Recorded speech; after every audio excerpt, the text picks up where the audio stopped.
గౌడ్ గారు మాట్లాడవలసింది కోరుతాం. సభాధ్యక్షులు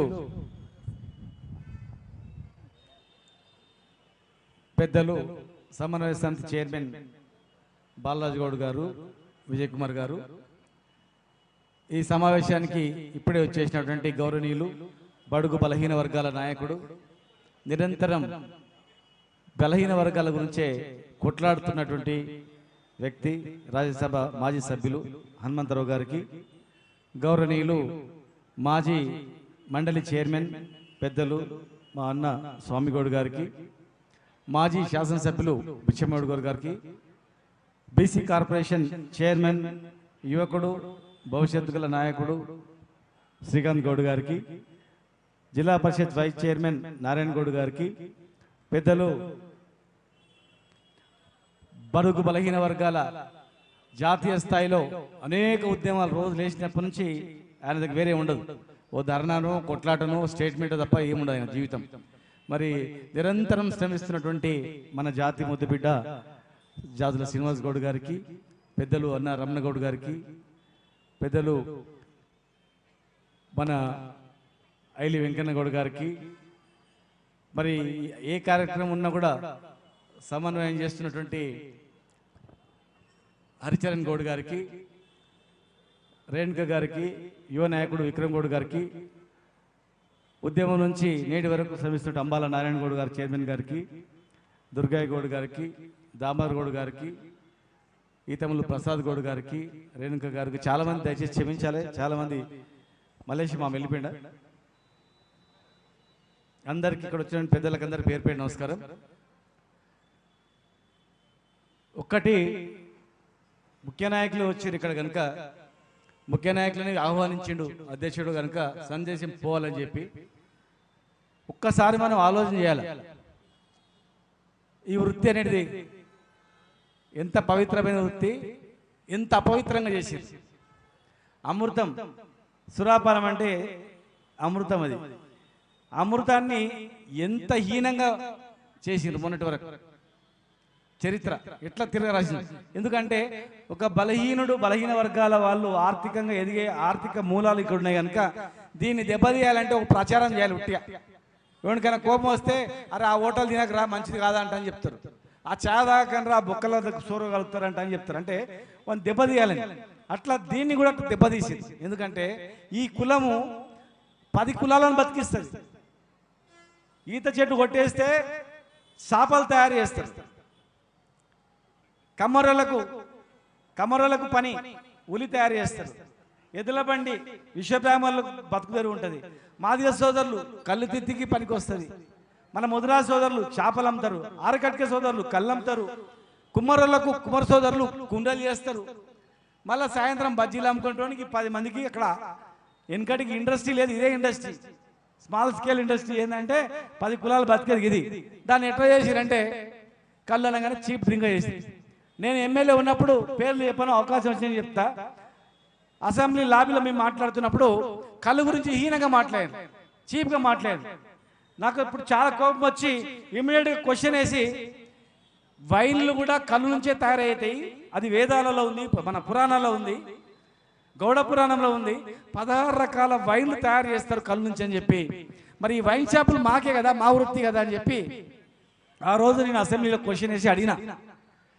కళ్ళు ఇస్తున్నారు కరే, దాడులు చేస్తున్నారు, అది ఎవరు తాగుతలేరు, ఇప్పుడు మీరు అంతా ప్రచారం చేయలేదు దాని మీద. మరి వైన్ షాప్ల మీద మంచి మంచి బ్లూ లేబుల్, బ్లాక్ లేబుల్ అని ప్రచారం చేసి 25,000 30,000 తాగుతున్నారు. గందులో ఏం లేదు, ఆరోగ్యం ఖరాబ్ అయితే తప్ప, కళ్ళు తాగితే ఆరోగ్యం మంచిగా అవుతుంది. మరి ఈ వైన్లు కూడా మావే, మాకు రిజర్వేషన్ కావాలన్నప్పుడు నవీన్రు అధికారులు ఏం సమాధానం ఇచ్చారంటే, గివి మీకు ఎందుకు ఇస్తారా, పైసలు వచ్చేటివన్నీ అని చెప్పి. అప్పుడు నేను బాగా కోపం పెట్టుకొని మంత్రి అయిన తర్వాత సమయం వచ్చినప్పుడు దాన్ని ఒప్పియాలని చెప్పి, మరి ఆ రోజు నేను మంత్రిగా ఉన్న, క్యాబినెట్ ఉన్నా కనుక ఏ అంశం ఎజెండా లేకపోయినా ఖచ్చితంగా అది పెట్టాలా ఇవ్వాలని చెప్పి బయటకు వచ్చేంత వరకు ఎవ్వరికి తెలియకుండా, మూడో కంటికి కూడా తెలియకుండా అప్పుడు 15% ముందైతే రానని చెప్పి తెప్పించి దాన్ని మళ్ళా ఆఫీసర్లు కుట్రలు చేసిండ్రు. ఇప్పుడు అనౌన్స్ చేయకండి, అనౌన్స్ చేస్తే మళ్ళా ప్రాబ్లం అవుతుంది, మెల్లగా తర్వాత జియో వచ్చినాక చేద్దామన్నారు. క్యాబినెట్ డిసిషన్ నువ్వు కూడా చెప్పనీకి అని చెప్పి ముఖ్యమంత్రి గారు చెప్తే నువ్వు అనౌన్స్ చేసుకోపో అన్నాడు. ఇమ్మీడియట్గా బయటకు వచ్చి ఫస్ట్ ఇక్కడున్న పెద్దల గౌడ సంఘాలకు అందరికి ఫోన్లు చేసి చెప్పిన, సామాన్యకు వాళ్ళందరికీ ఇమ్మీడియట్గా చెప్పి పబ్లిక్లో వెళ్ళిపోయిందని చెప్పినాం. వెళ్ళిపోయిందని చెప్పి ఇంకా ఎన్ని కష్టాలు పడ్డామో దాన్ని పోవడానికి ఎంత ప్రయత్నం చేసిందో, మరి ఎంతమంది నాయకులు దానికి అడ్డుపడడానికి ప్రయత్నం చేసిందో మీకు అందరికీ స్వచ్ఛందంగా తెలుసు. ఎందుకంటే మీరు కూడా దాన్ని ఎదిరించే శక్తి దానిలో బాలాజీ గారు కానీ మీ పెద్దలందరూ ఉన్నారు. అంటే మీరు ఒకటి అర్థం చేసుకోలేదంటే మనం అధికారంలో ఉంటే అన్నీ వస్తాయి, అధికారం లేకపోతే అడుక తినాలంతే. మరి 70 ఏళ్ళు చాలామంది మీరు ఏం చేసిండ్రా, మరి అధికారంలో వచ్చి కదా స్వామిగౌడ్ గారు చైర్మన్ అయ్యాను, నువ్వు మంత్రి అయినావంటే సామాన్య చైర్మన్ అయ్యి నేను మంత్రి అయ్యి మేము ఏం చేసినామంటే నా చేతిలో ఉన్నది నా గౌడ సోదరుల మీద ఈ వాళ్ళకుండా చూసిన. సంవత్సరం లైసెన్సులు రెన్యువల్కి తిరుగుతుంది, 10 సంవత్సరాలకు రెన్యువల్ లేదు ఏం లేదని చెప్పి మాఫ్ చేసేసినాం. ప్రతి సంవత్సరం రెంటల్ కట్టాలి, రెంటల్ కట్టకపోతే కలుదునాలు బంద్ అవుతుండే, అసలు రెంటలే లేదు ఫ్రీ అని చెప్పి ఫ్రీ చేసేసినాం. జీవితంలో కట్టేదే లేదని చెప్పేసి ఇక వైన్ షాపుల కాడికి వచ్చినాం. వైన్ షాపులు ఇప్పిస్తే తాగుతాం మొత్తము, పైసల కాడ మనం ఉండాలి, రోజు గల్ల చూసే కాడ ఉండాలి. ఇలా అవి 300-400 షాపులు ఇప్పించినాం. బార్ షాపులకు కూడా మాకు ఇవి కావాలని చెప్పి మా దామరు బాలరాజు గౌడ్ గారు మా గడున గౌడ్ అందరు వచ్చి ఇస్తే మొత్తం బార్ షాపులు ఎవడు తాగలేడు, క్వార్టర్స్ ఉండాలి, ఆఫ్లు ఉండాలి, మరి స్లాబ్ సిస్టమ్ పెంచాలని వీళ్ళు ఇస్తే వీళ్ళు ఇచ్చిన కాగితం యాజ్ టీజ్గా జియో ఇష్యూ చేసి చేతిలో పెట్టేసిన. వీళ్ళందరూ మూత పడుతున్నాయి బార్లు, మీరు ఆ జియో రాకపోతే మొత్తం మూత పడుతున్నాయి అని చెప్తున్నారు. ఇలా మరి అధికారంలో మీరు ఇచ్చారు కనుక మమ్మల్ని మంత్రిని చేసింది కనుక ఇలా మొత్తం అవకాశం వచ్చినందుకు చేసిన, అంటే political power is master key అన్నాడు బాబాసాహెబ్ అంబేద్కర్. మనము సంఖ్య ఉంది, 60% జనాభా సంఖ్య మనకుంది, 60% ఒక తాటి మీద ఉంటే గెలిపించుకునే సత్తా ఉంది.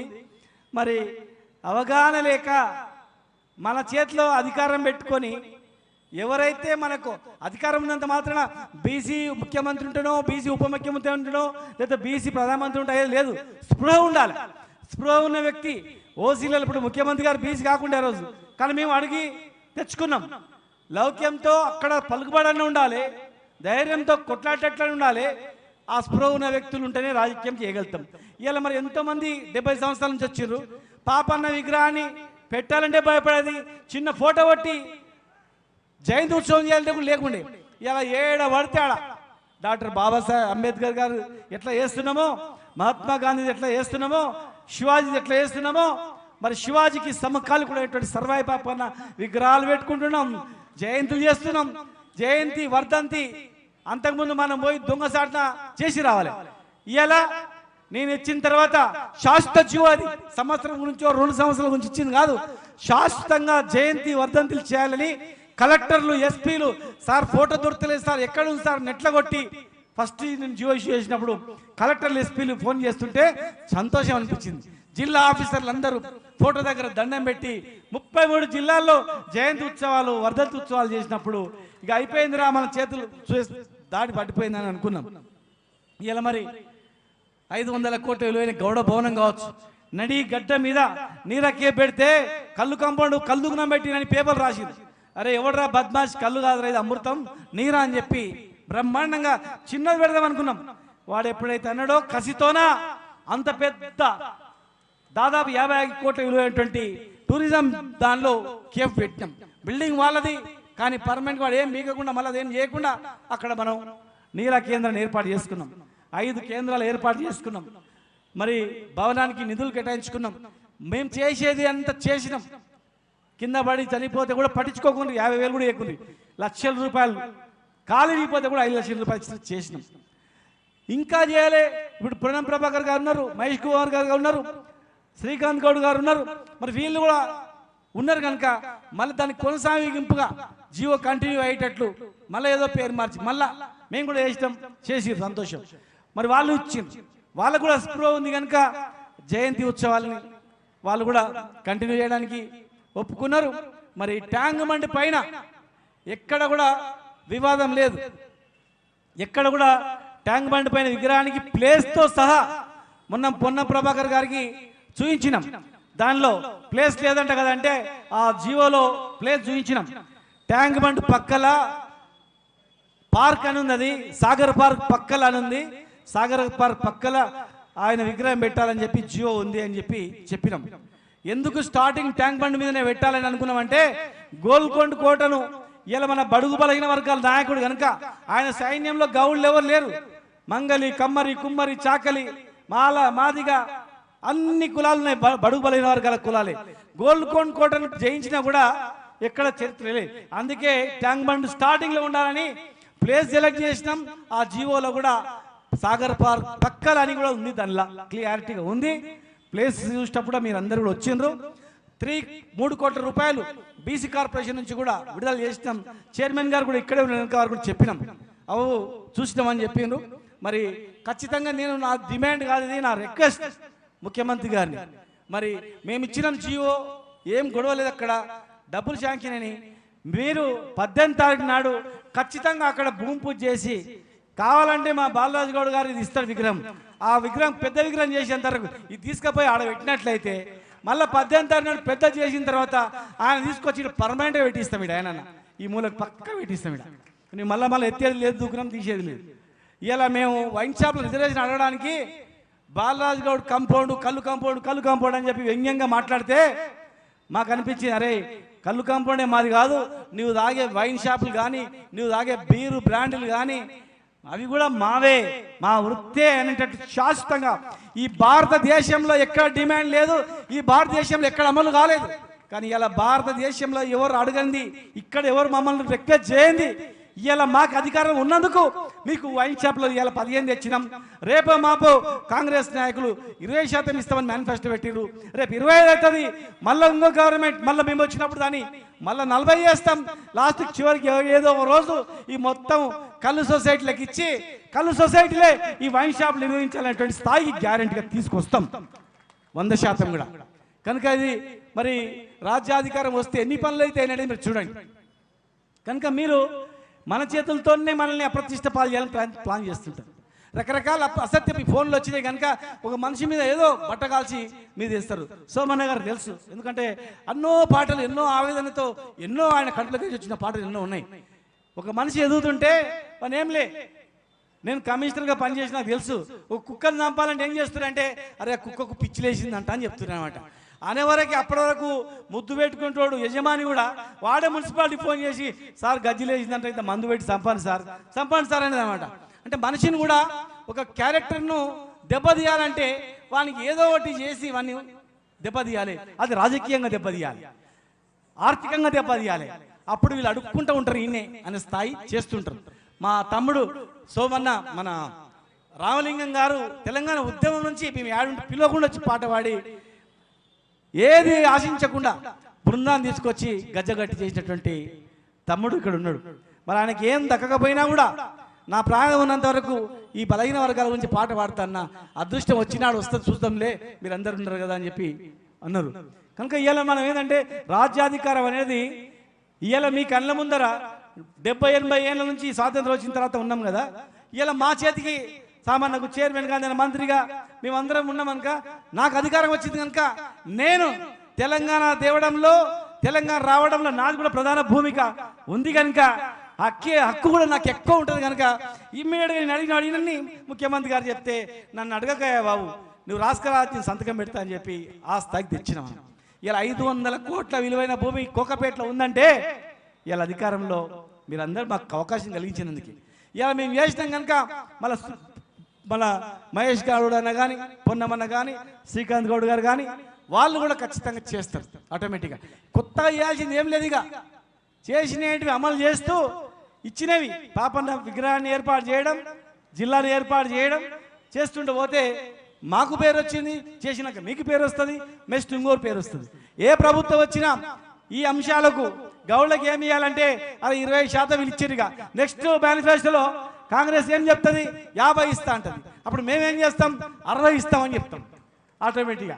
ఇప్పుడు మేము వాళ్ళ తర్వాత మళ్ళీ విసుకొస్తే 5 ఏళ్ళు వాళ్ళు మంచి చేస్తే అన్ని హామీలు నెరవేరిస్తే వాళ్ళకి మళ్ళీ అవకాశం ఇస్తారు, ఇచ్చిన హామీలు నెరవేర్చకపోతే మళ్ళీ మాకు అవకాశం వస్తుంది, మేము మళ్ళీ కొట్లాడి ఖచ్చితంగా చేస్తాం. ఇలా మనం అందరం ఐక్యం గురించే ఈ వయసులో హనుమంతరావు గారు తిరుగుతూ ఉన్నారు. బీసీ జనగణన కావాలి అడుగుతూ ఉన్నారు. ఎందుకు అడుగుతూ ఉన్నాడు? మన సంఖ్య తెలిస్తే మన రిజర్వేషన్ వస్తుంది, చట్టసభ రిజర్వేషన్ వస్తుంది.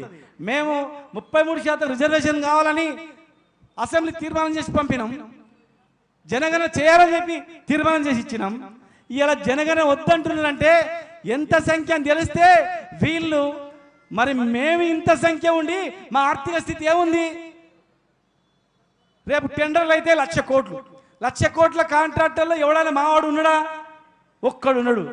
బడ్జెట్లో 1,00,000 కోట్ల బడ్జెట్లో 1,00,000 కోట్ల టెండర్ అయితే 2,00,000 కోట్లు 1,00,000 కోట్ల టెండర్ అయితే మరి 1,00,000 కోట్లకు 10% అని వస్తాయి కదా. మరి ఎవరున్నారా ఆయనలో వచ్చినాయంటే దానిలో ఆ జాబితాలో మనోడు దొరకడు. పోనీ బ్యాంకు ముంచిన జాబితా వస్తున్నప్పుడు 4 లక్షల కోట్లు ముంచిపోయినరు, ఒకడు అమెరికా పోయిండు, ఒకడు న్యూయార్క్లో తిరుగుతున్నాడు, విజయమాల్య అని పేర్లు వచ్చినాయి. చూద్దాం దానిలో ఎవడైనా ఇండియా లెవెల్లో బడుగు బలిగిన వర్గాల వాడు ముంచిపోయినాడు ఉండడేమో. కనీసం మనంతోన ఒక 5-6 వేల కోట్లు ఉంటే చూద్దాంలే అనుకుంటే దానిలో కూడా లేడు. ముంచిన దానిలో లేడు, కాంట్రాక్టర్లు లేడు, పారిశ్రామిక రంగం లేడు, మంత్రి శాఖలో కూడా లేరు అనుకునేటువంటిది. కనుక మనం బీసీ జనగణన గురించి చేయాలి. ఎందుకంటే పాపన్న మహారాజ్ గౌడ్ల గురించి కొట్లాడినాడు, వాడు అన్ని కులాల గురించి కొట్లాడిన గొప్ప మహనీయుడు అతను. కనుక మరి ఆయన ఆశలకు అనుగుణంగా మనం నడుద్దాం. మరి 18 తారీఖున పోయేటప్పుడు చెప్పిన ఆ జియో కావాలంటే ఇప్పుడే నేను టెండర్ అది పెడతా అని చెప్పిన. మరి ఆ చైర్మన్ గారు కూడా చూసిన అని చెప్తున్నాడు. దయచేసి మరి 18 తారీఖు నాడు 100% అక్కడ మీరు విగ్రహం ఏర్పాటు చేయకుండా సరే, మీకు ఏమైనా వివాదం ఉంటే మా గవర్నమెంట్ మీద వేయి, మాకేం సంబంధం లేదా, పోయిన గవర్నమెంట్ ఇచ్చిపోయింది చూడని చెప్పి మా మీద వేయండి, మా మీద దొబ్బండి. కానీ 18 తారీఖు నాడు మాత్రం ఎట్టి పరిస్థితులలో ఆ ట్యాంక్ బండ్ మీద ఫోటో పెట్టని టెంపరీగా గిట్లనే ఆ విగ్రహం బాలరాజు గౌడ్ గారు రిక్వెస్ట్ చేస్తుంది, జర వద్దరి మళ్ళీ సంవత్సరం మళ్ళీ తెచ్చి పెడతామని చెప్పి ఆయన అనుకుంటే 10 ఇప్పిస్తాడు, 100 ఇప్పిస్తాడు. అది కాదు అక్కడ మళ్ళీ ఈ విగ్రహం ఇక్కడ పెడదాం నీకు సెంటిమెంట్ కనుక. ఈ విగ్రహాన్ని 18 తారీఖు నాడు ఏర్పాటు చేసేటట్లు మీరు ప్లాన్ చేయండి. 18 నాడు మనందరం కూడా ఒకవేళ గవర్నమెంట్కి ఇబ్బంది ఉంది తర్వాత చేస్తామంటే మన వాళ్ళు ఉన్నారు, వాళ్ళకి ఇబ్బంది అవుతుందంటే మనమన్నా పోయి చిన్న ఫోటో పెట్టి అక్కడ దండం పెట్టి మనం చూసిన ప్లేస్ దగ్గర ఒక దండం పెట్టి ఒక ఫోటో పెట్టి ఈ ప్లేస్లో మనం పొద్దుగాల పూట 7 గంటలకు పోయి చేసినట్లయితే మనకు చాలా ఆయన ఆత్మ శాంతి ఇస్తుంది. అందరు కూడా దానికి ఎవరు వ్యతిరేకంగా అందరు ఉన్నారు కనుక అందరిని కలుపుకొని పోయి చేయడానికి 18 తారీఖు 100% అక్కడ ఒక ఫోటోలను పెట్టాలి అని చెప్పి నేను రిక్వెస్ట్ చేస్తున్నా. మరి గౌడ భవనానికి 5 కోట్ల నిధులు విడుదలైనాయి.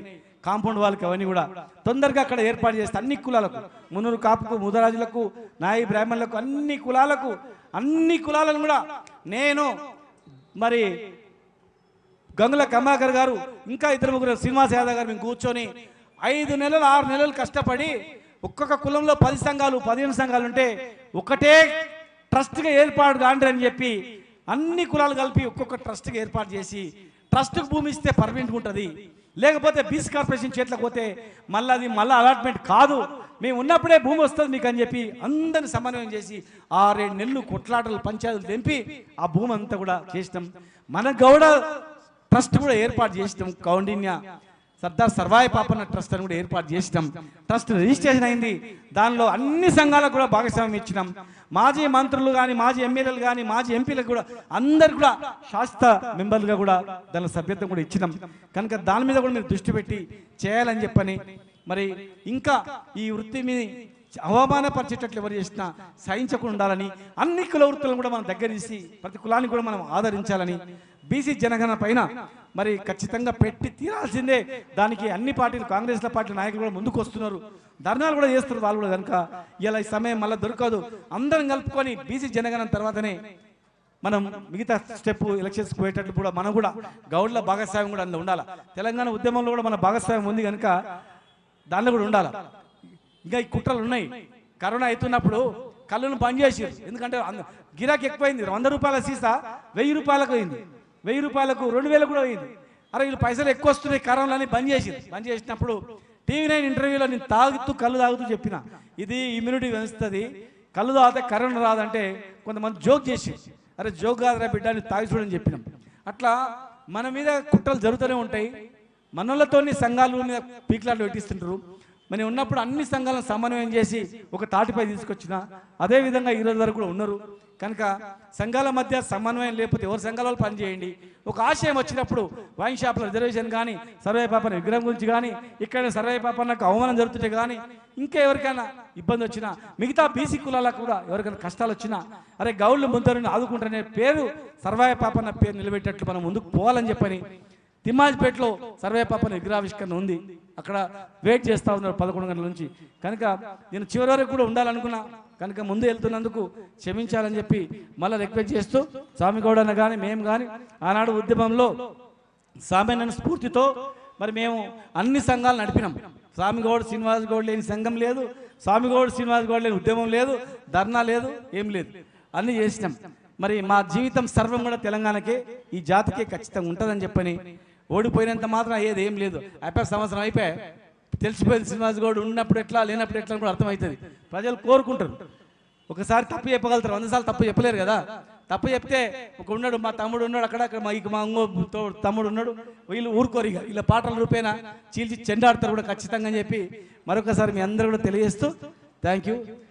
సర్దార్ సర్వాయి పాపన్న మహారాజ్ కి, సర్దార్ సర్వాయి పాపన్న మహారాజ్ కి.